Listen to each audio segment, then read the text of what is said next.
We are on episode 23 of the book, Is This a Dream? This is the book. It's available on Amazon. If you do have the book, please leave a review.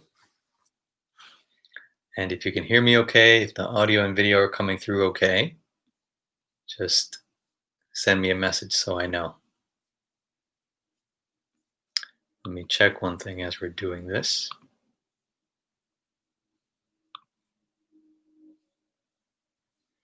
All right, send me a message if you can hear me. Saludos says hola. Good to see you. So it looks like Facebook is working. Bella, what is the book about? So essentially, the subtitle says it all, Reflections on the Awakening Mind. So Bella, it's about different ways, it describes different ways of experiencing ourselves, experiencing identity, and the relationship between our identity and how we perceive the world and how we experience the world. So this is the essence of the book. It's a series of relatively short reflections, maybe between one and a few pages, that looks very closely at our experience and tries to create expansions based on where we're zooming into our identity or perception or thought, all of these. All right, great. Looks like it's coming through loud and clear on all the platforms.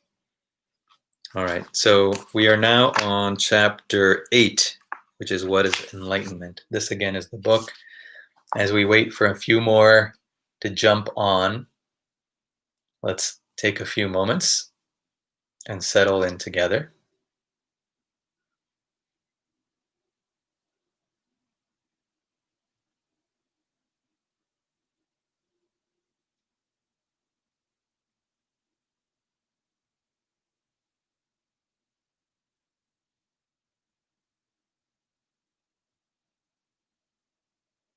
Allow the body to relax, the mind to relax.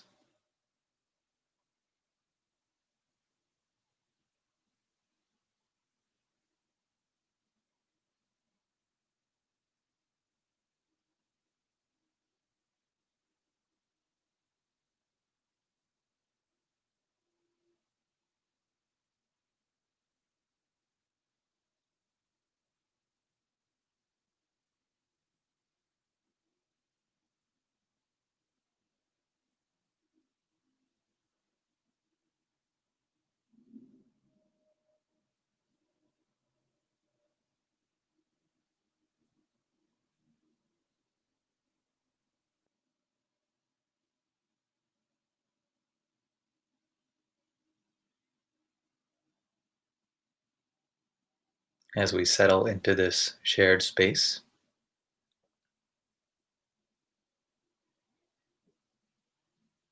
which holds not only this conversation, but the very perceptions that we call the world.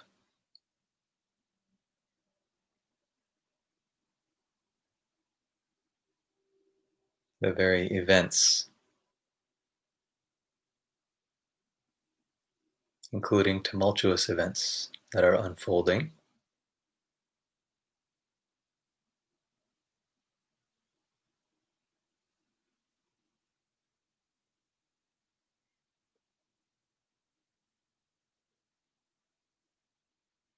That draws the time scale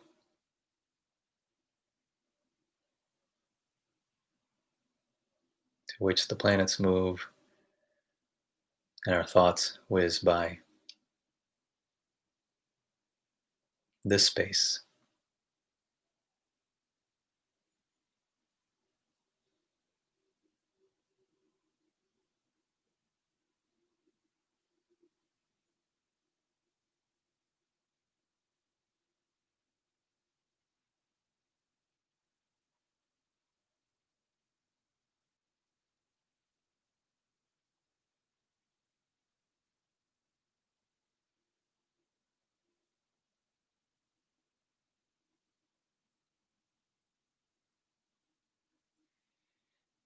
Take easy and full breaths.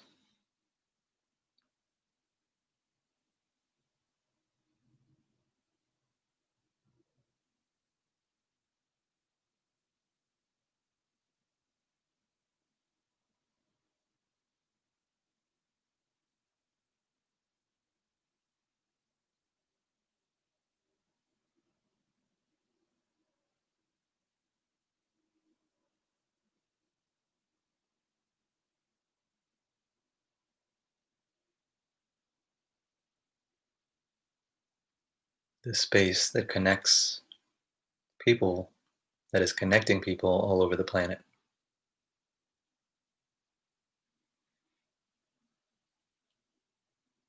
It's quite an amazing thing.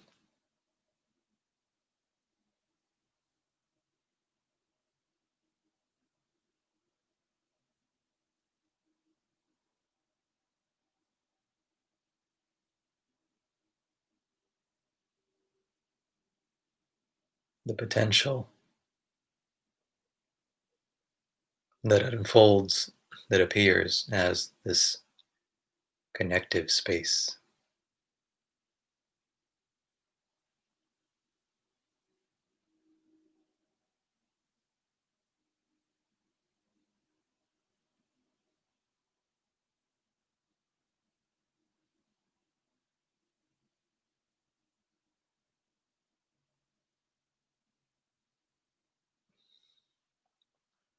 All right.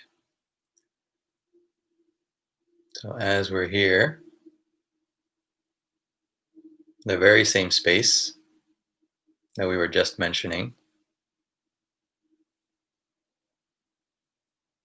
is here, in which these perceptions and objects are related, are rendered, are populated. Right? The very same undifferentiated possibility, undifferentiated potential nature, differentiating as this space-time experience.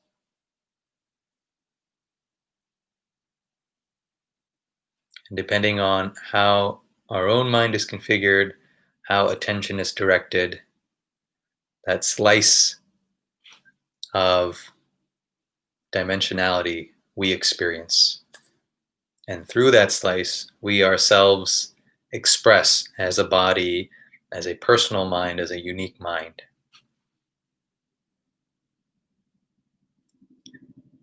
So I'm saying this because one of the questions I get pretty often, it's the same question that comes up a lot. And it's about the title of the book. Is this a dream? And so every so often I answer this question again with perhaps a new twist or a new angle. And that question is, Anoop, how can you say this is a dream? This is not a dream, this is a nightmare. Look at the global pandemic. Look at what's happening if you're in the United States. I live very close to the US Capitol. Look what happened at the US Capitol building. Right? Democracy is being threatened. Many terrible things, many challenging things, many things are happening in the world. So how can you say this is a dream? It's not a dream. That's irresponsible. It's lazy. It's disengaging. It's being stuck in the head. Right? Saying this is a dream means that we're trying to run away. We're trying to escape. So many interpretations. And of course, these are all valid points. So two things to consider here. Number one is we're not saying the book title is not "This is a Dream." That's not the title. The title is this a dream? And it's posed as such because a dream is one of the most vivid examples we can have to really analyze and look at our experience and understand our experience. Whether it's a dream or a daydream or this, what we call this waking state of experience, a dream is a very powerful tool. It's a very powerful place to go to analyze. All right. So, for example, in science, when you took a science class in high school or in college, you had your theory and then you had your lab. You had the laboratory, right? And so for the laboratory, you poured a couple things together. Maybe something overflowed the beaker, something that couldn't be bent could now be bent. The laboratory is where you tested your theories, right? Or you could see an example. So similarly, by looking at the dream, it's kind of a bridge state in which we can look and start to understand some of the principles that we are talking about.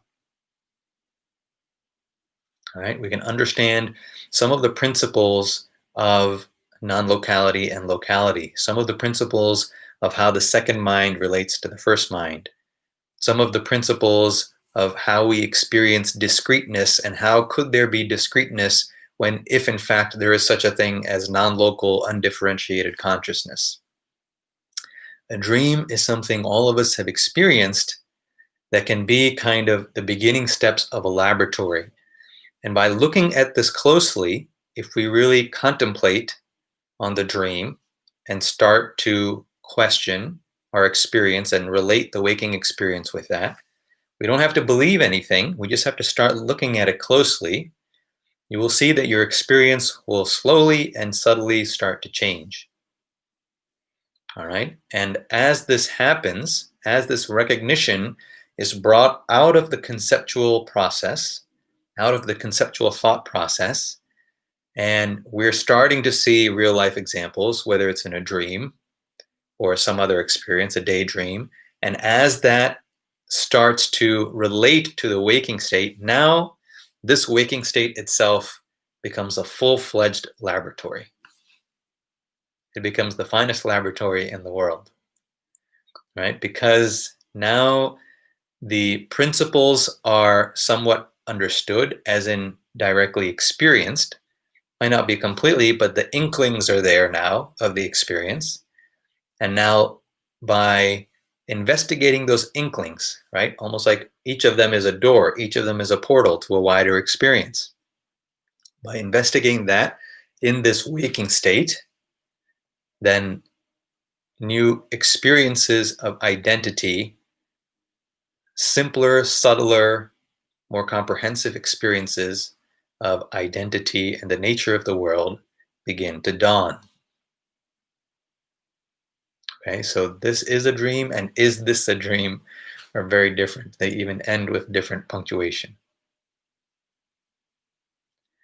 The other aspect of this is the point of this process is not simply to say, wow, this is like a dream, okay.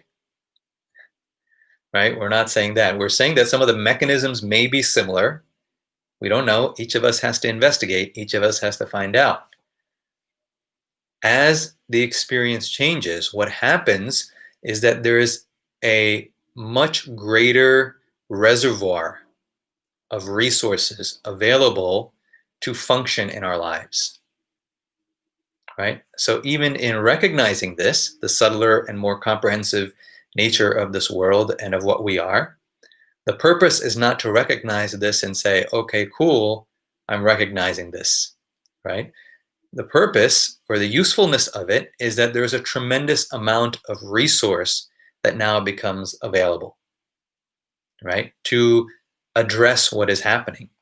Because to address what is happening, as many of you said, in the world is not easy. For example, right now with the pandemic, we had the second wave, it went down, and now another wave is starting here in the United States at least. And also here with the politics, and really politics all over the world. So many challenges. These are very difficult challenges that require complexity in thinking, right? That require subtlety, that require holding multiple perspectives, even perspectives that oppose each other. So that's not easy. That can be very taxing on the mind. The mind has the tendency to fall into one groove or the other, right? The mind will go along, it'll be energized for a while, and then it'll say, forget it. Or it'll go along for a while and it'll say, okay, this is what it is. This is what it is. It wants something to fall into. It wants a groove to fall into. It wants a place to just stop, right? But to meet these challenges requires a sustained energy, and it requires sustained subtlety, and it requires the sustained ability, like I said, to hold multiple viewpoints, especially viewpoints that seem very strongly opposed to each other. So all of a sudden, from this perspective, going through this process of looking at a dream, and by the way, here I don't mean looking at the content of a dream and deriving its meaning. That's something separate that can also be helpful. But here I'm talking about a more broad, much broader process, which is just looking at the very nature of dreams in general and how they occur and what they suggest about us and our world, right? So now by doing this, all of a sudden the resources that become available can be used to address these challenges. So it's very practical. In fact, it's the opposite of escaping. It's diving into the difficulty and challenging the assumptions that have held the mind in a particular configuration for decades or lifetimes. All right. So this question, is this a dream? This can become problematic in a couple ways. One, if we are not actively investigating in our own experience, we either believe it or we don't believe it. Both are relatively useless, right? To believe it's a dream or believe it's not a dream, it doesn't really change anything in our experience. But to investigate, to contemplate, right? To reflect, to take the mind into that experience, to see what it's like, to see what that experience is as applied to this waking state, and so on. This actually changes the mind, right? So just believing and not believing, talking about a dream is not useful, right? Secondarily, even if we investigate and then saying, okay, I see, I'm beginning to see, and then leaving it there, that's an incomplete process. And that creates a schism in our lives where there is like the spiritual life, or there is the subtle life, and then there's the worldly life, right? I see a lot of popular spirituality is like this today. There's the spiritual life, there's me, and I'm spiritual, and I do this and this and this. And then there's this other life, right? I got to work in the world, or I got to do. No, that's an incomplete process. There's only one lifetime happening right now, right? This is one process. We can call it spiritual, or we can call it secular or scientific. And these are all human labels, human ideas about what this is. Our goal is simply to have the most comprehensive experience, right? And then we can choose whichever way appeals to us. So when we say, is this a dream? It is an invitation to dive into, as gently or as rapidly as one wishes, and as gently or as rapidly as one is able to sustain, to continue the practical aspects of their life, to investigate this idea and experience of the dream and correlate it with what is happening in this waking state, so that we can bring more resources to what we're doing, and of course, ultimately, experience what this is more completely, more fully. So this is the full explanation of this title. Is this a dream?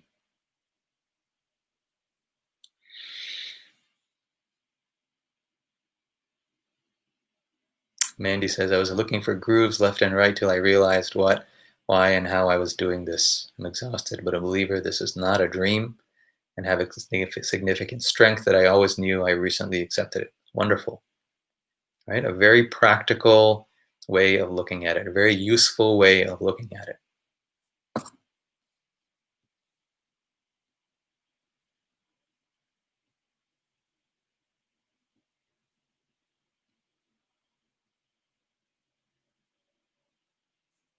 All right.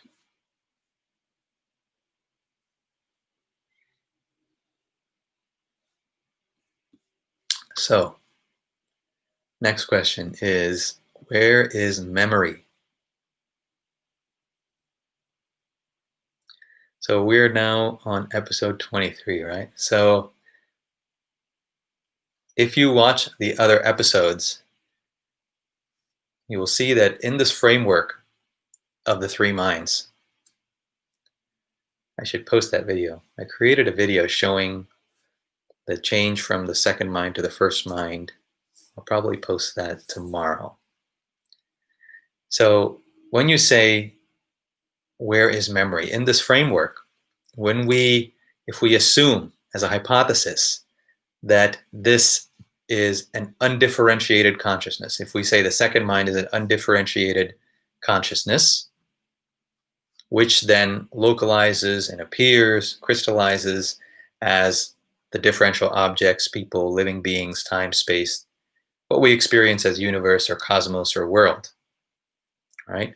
And the ultimate answer to all of these questions in terms of location is that these are structured in consciousness, right? The world itself is structured in consciousness. What we experience as a world is the architecture of consciousness, right? And the fundamental unit of that architecture is a person, a first mind, experiencing some object. This relationship is the fundamental unit, the fundamental architecture of how this second mind materializes, right? Expresses as this world.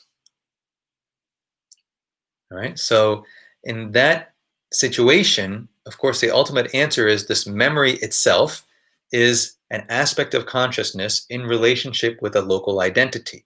So Anoop has a memory, or Sam has a memory, right? Or Julia has a memory. So this identity, Julia, is in relationship with what? What is a memory? How do we experience memory? It's a sight, it's a sound, it's a taste, it's a smell. Some combination of perception and intuition is what we call a memory, right? When we put it together in a certain way, and when we say that this combination of perceptions is not quite vivid, it's not as vivid as the experience that is happening now, this seems much more vivid than this other experience, collection of perceptions. So this other experience, I'm going to say, was the past. That's what I'm going to call this. It's the past, right?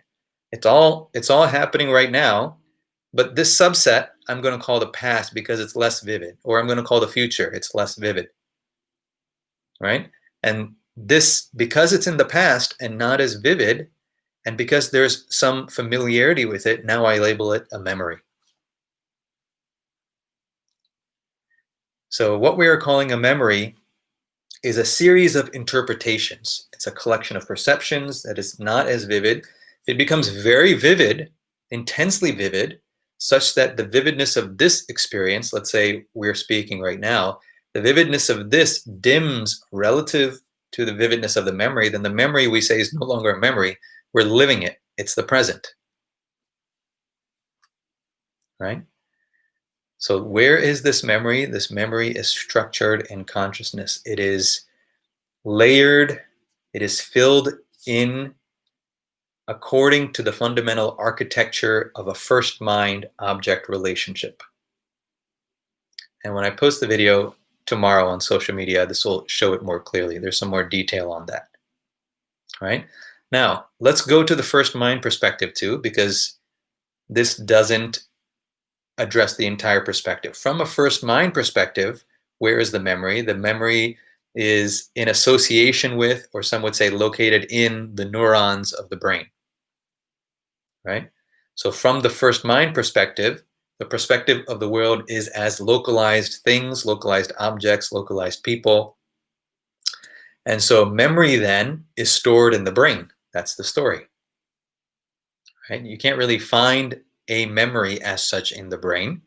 You can find neurons, but if you have the memory, for example, of going out in the sun one day and you happened to actually look up directly at the sun, and so there was this blinding light, right? It's so bright it fills your entire experience and you have to close your eyes. You can't see it, right?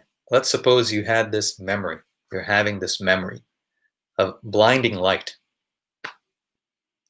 If you go in the brain, there's no light in the brain, right? If you go inside the skull, there's no light in the skull. It's dark chamber, right? And then if you go in the brain and look inside the neurons, you won't find blinding light anywhere in the neurons, right? So where is the blinding light? Even if it's decoded, ultimately, even if it's decoded, we experience it, we can see it, right? And if it becomes very vivid, even now we would close our eyes because we experience that blinding light. But where is that light? Is it actually in the brain? And if so, why is it so dark in the brain? Right? So what we see is that the first mind perspective becomes very incomplete. We can go with it. That's where the majority of science operates. Not all of science, but that's where the majority operates. But it's an incomplete perspective. Now we have to secondarily ask, this memory that is apparently stored in the brain, okay, then what is this brain? What is this brain after all? It is a collection of perceptions, of sights and touches and so on, right? So the brain itself is a perception. The memory itself is a collection of perceptions. So at a fundamental level, which is primary, which is secondary, this can change according to how we place attention. So all experiences are structured in this undifferentiated consciousness according to the architecture of subject-object relationship, specifically a first mind localized subject in relationship with the projection of localization of that first mind, which is the objects that we see. Nobody can see an object exactly as you, at least for the reason that nobody can assume the exact same position in space as you. Right? So what we call objects are collections of perceptions.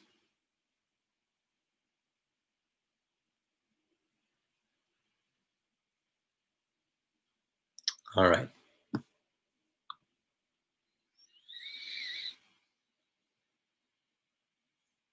So let's look at, oh, here we go. Can you explain exactly how you define self-recognition or self-realization relative to the three minds model and non-dual philosophy? So this gets into the chapter as well of what is enlightenment. In the three minds model, that first mind is the expression, is the experience of localized identity. So what is called enlightening or self-realizing is this process of shifting the sense of identity, not that it leaves the body, right? Not that we leave behind the personality, but that that sense of identity is no longer restricted to the individual mind, to the individual body, to the individual expression. So that identity of the second mind, which is subtler and which is not defined by boundaries as the first mind is, that second mind can still function through the body, through the local mind, through the intellectual and emotional processes. It can still function through that, and it is not restricted to that experience. Even as it functions through the local experiences, it is not restricted to that experience, right? So it might be like, if you're looking at this screen right now, there will be a center point that is very much in focus, right? But that is not all that is being seen, right? There's much more in our vision that's being seen. But the focus happens to be that center point, right?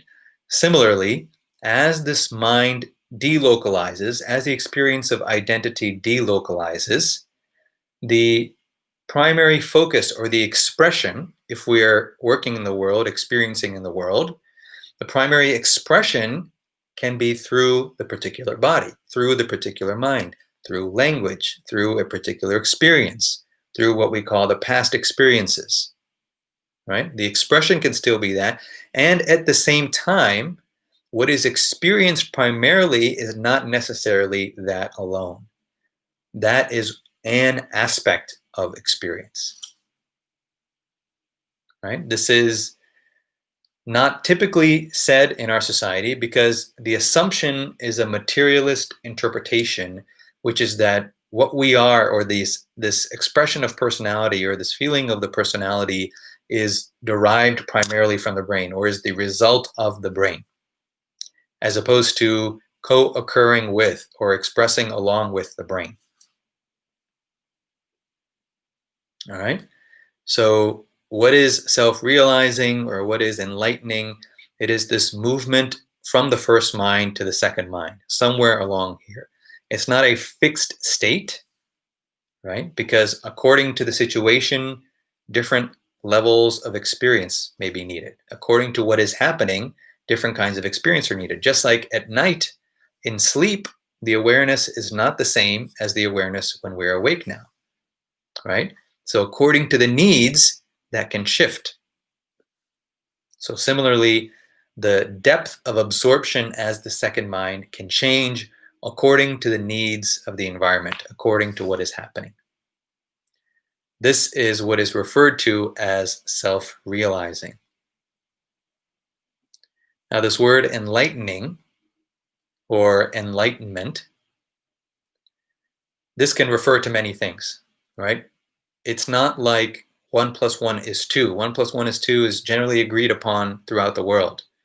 But where is the textbook on enlightening or enlightenment, right? So let's look at it from the perspective of the word first, right? What is this enlightening refer to? First of all, in Advaita Vedanta, we don't generally talk about enlightenment.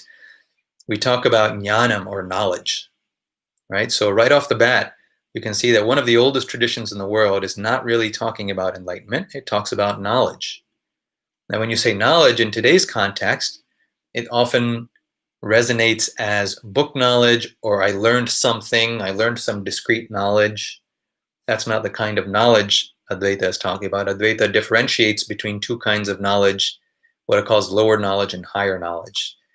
Lower knowledge meaning knowledge of certain things, right? And higher knowledge is knowledge of the essential nature of all, right? And that knowledge of the essential nature of all is not something that a particular person knows. It is simply a state of experience, or the nature of experience itself. All right, so that is known as jnanam, or knowledge. Whereas in some other tradition, maybe Buddhism or something else, it's called enlightenment. So I say this because the words are indicating different aspects of what is recognized. All right, so enlightenment, for example, stresses light, right? And you will see in so many traditions, the idea of light comes up. Let there be light, right? He had a bright idea. I feel lighter, or I'm enlightened about this, or enlightened about this idea. The enlightenment as a period, right? As a historical period. I feel lighter, lightness of being. Endless examples of this word light, right? This word, what does it refer to? It can refer to many things. One is, of course, the lightness of being that comes from dropping the misconceptions. What is often not recognized is that the stories that we are told in society are almost like heavy blankets that are layered onto the personality. And we are going around carrying these heavy blankets all the time. One blanket's 2 pounds, one blanket's 5 pounds. And so there's this heaviness to experience. And it may not even be recognized because it's only standard, because it's standard. But only when the blankets are dropped, when we take them off, or when they collapse, then relative to wearing the blankets, the experience of not having these blankets, not carrying this weight, is light. And that is the lightness of being. Just like, very much like if you walked around with 20-pound dumbbells in each hand, and you've been doing that since you were a kid, and you've done it for decades, and you never had the option to let go of these dumbbells, right? And then you let them go one day. You might even be confusion for a while. What is this experience? What is this sudden lightness that I'm experiencing, right? So that's one way to look at light. The other is that light can be seen as the original substance from which this world crystallizes. right? Light can be seen as the nature of the second mind. So we've talked many times before about reflected light. Everything that we see in terms of objects are the result of the interpretation of reflected light, right? The original light that is unreflected, right, which a subset of which is what is perceived as reflected light. This original light is not light that moves anywhere or that reflects. It is simply here. We can say this is what crystallizes as the personal experience, the personal mind, the first mind, the body, the objects, and all of this, right? So this light is recognized or perceived as one's own nature as the blankets fall off, as we drop the beliefs. Dropping beliefs, of course, doesn't mean that we cannot operate according to the rules or the beliefs of the world.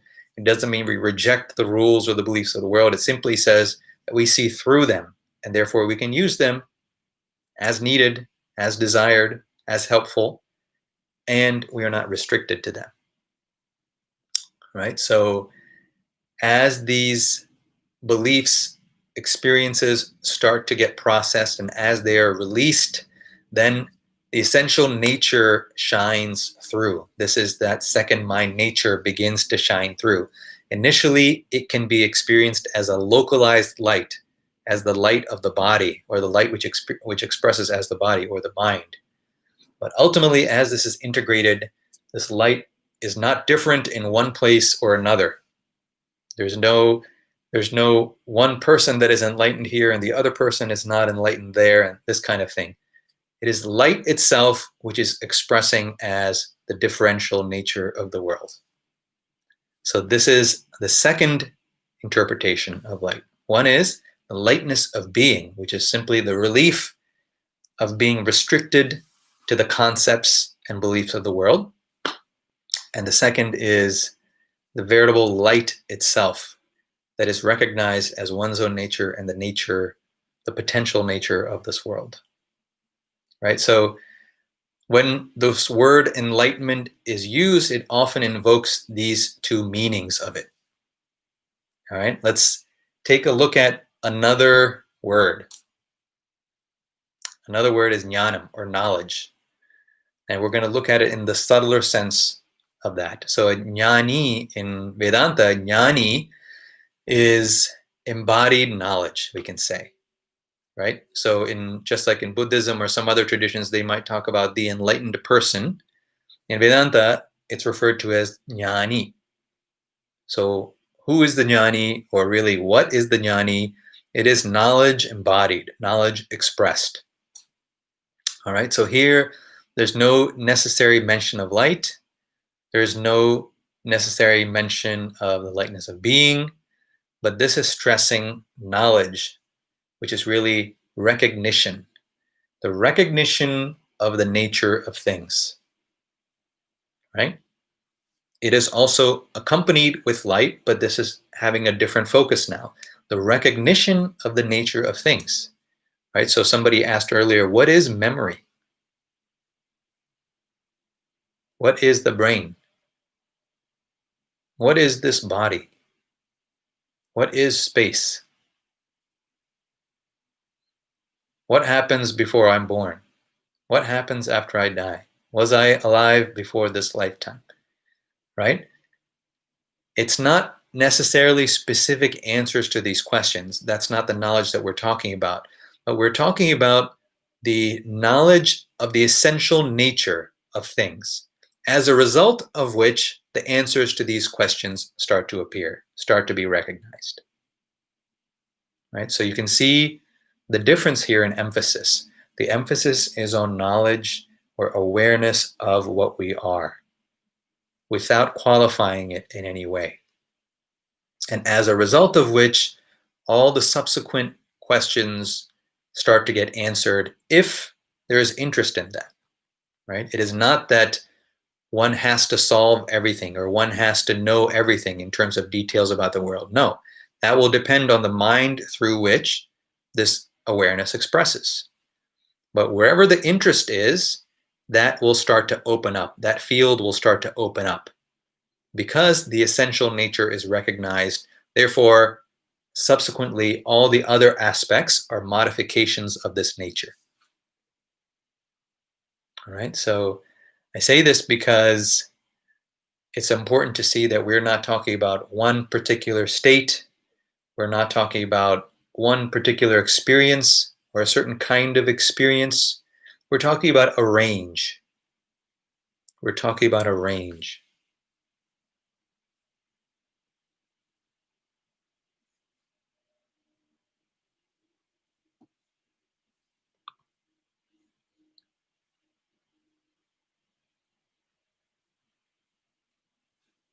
So let me see what I wrote here in the book.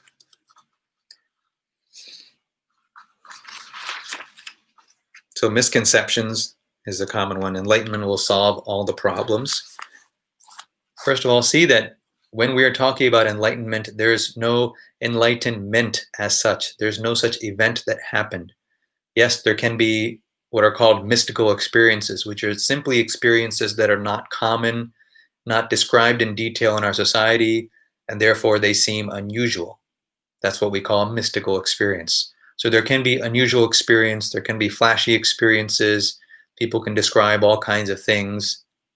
That's fine and well. That doesn't mean that there is something and that after this event or before this event, this is what enlightenment is. That is a misconception, right? It is this process of the mind becoming subtle, becoming subtler and subtler, seeing through boundaries and recognizing the essential nature. This is the core of what is referred to as self-realizing or jnanam or enlightening.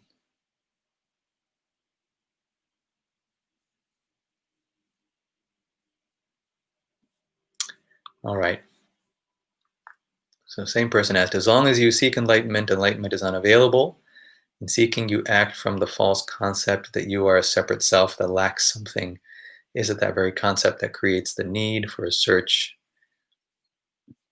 So the idea here is that as long as this first mind, what is the first mind? It's defined, we talked about this extensively, so please look back.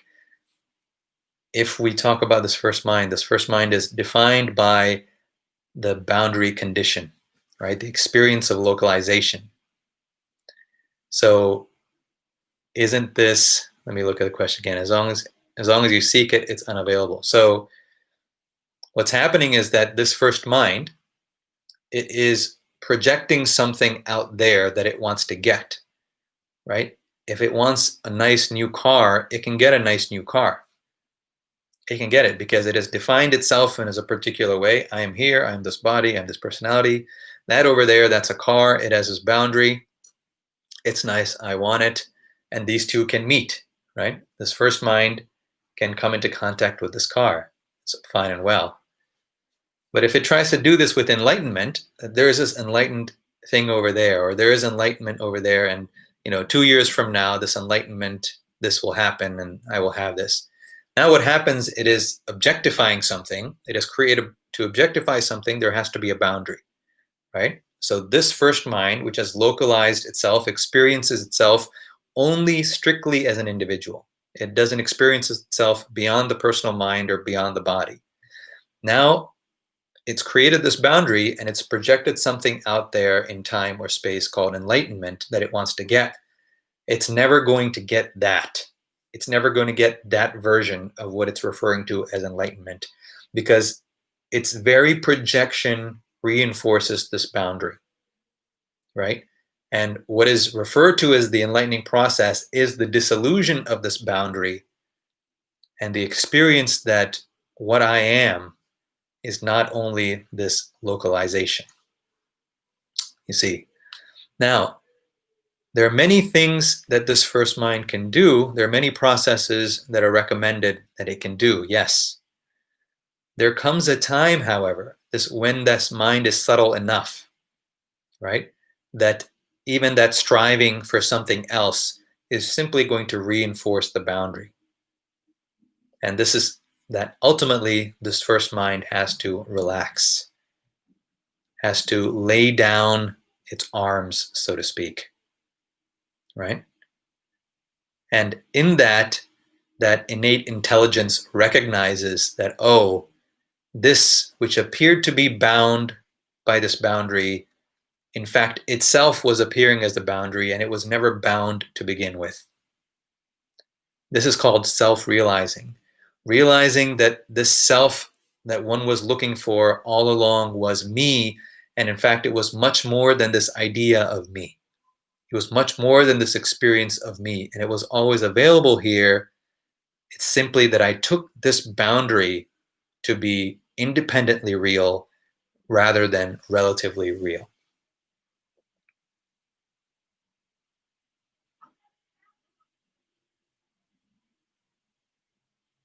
Georgia says, so what you're saying is that an image of self creates a boundary. Yes.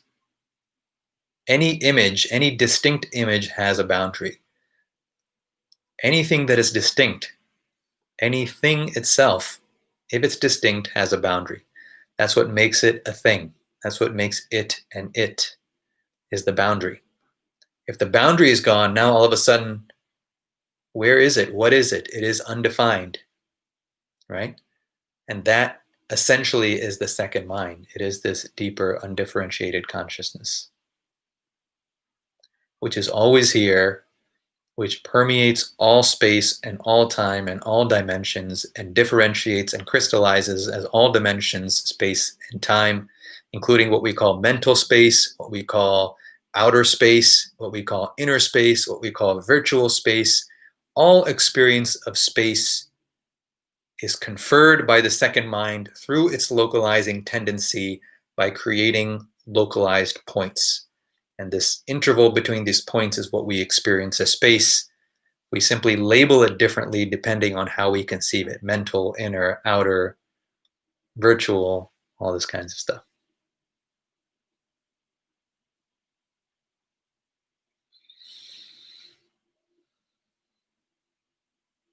So self is different from image of self. Right? The self is not an image.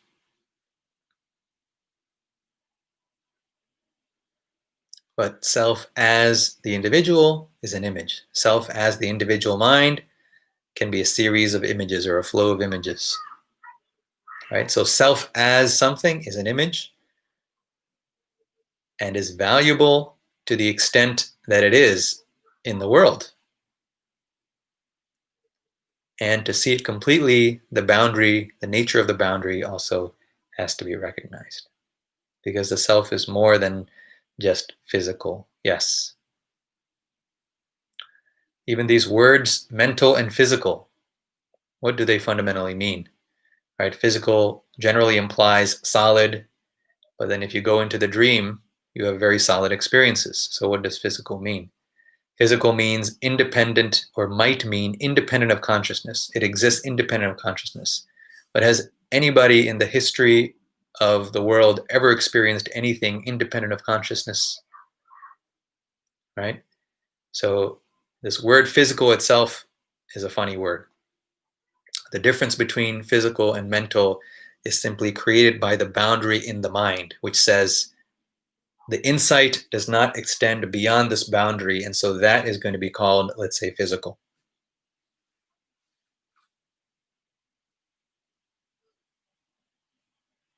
When the inner becomes the outer, says Kirk.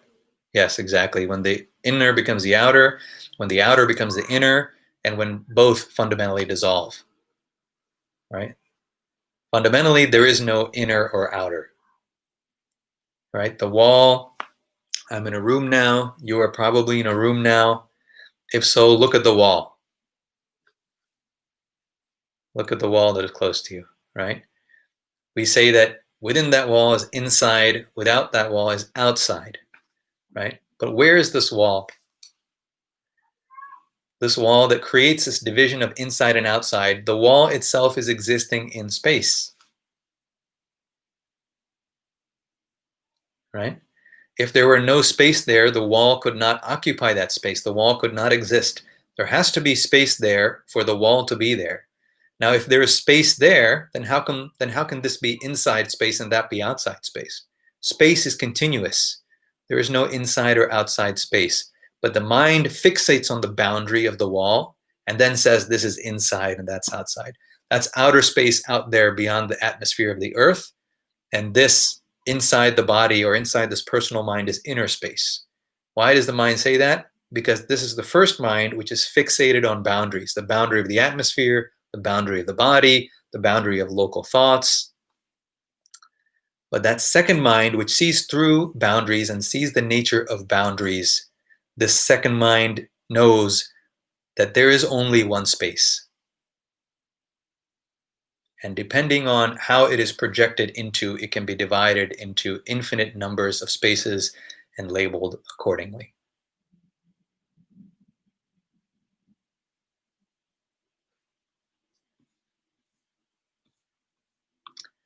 All right. So let's pause here.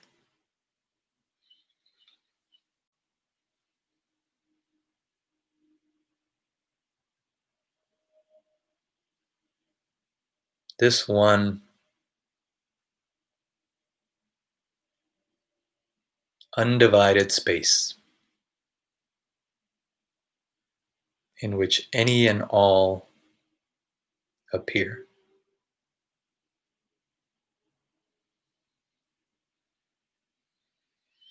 And the potential which projects this space, this is your deeper nature.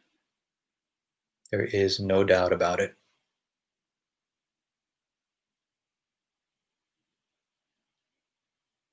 This is the deeper nature of all yous, all me's, all he's and she's and they's and ours and theirs and its.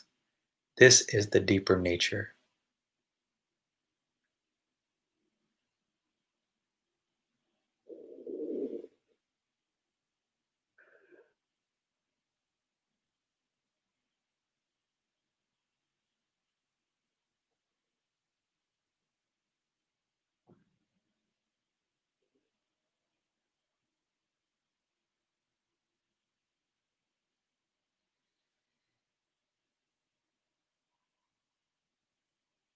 Relax as this potential.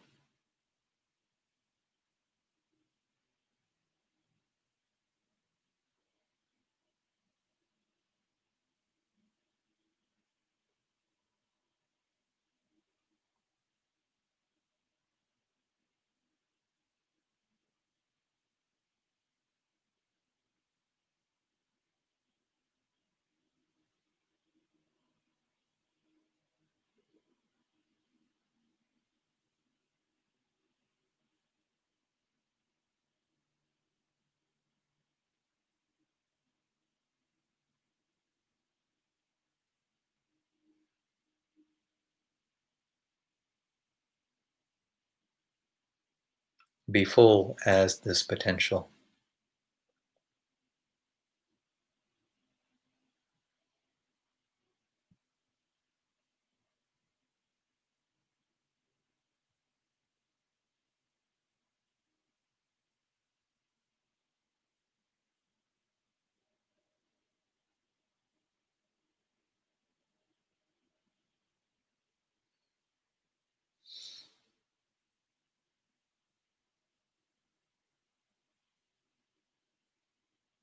And as the eyes open, and as the world populates,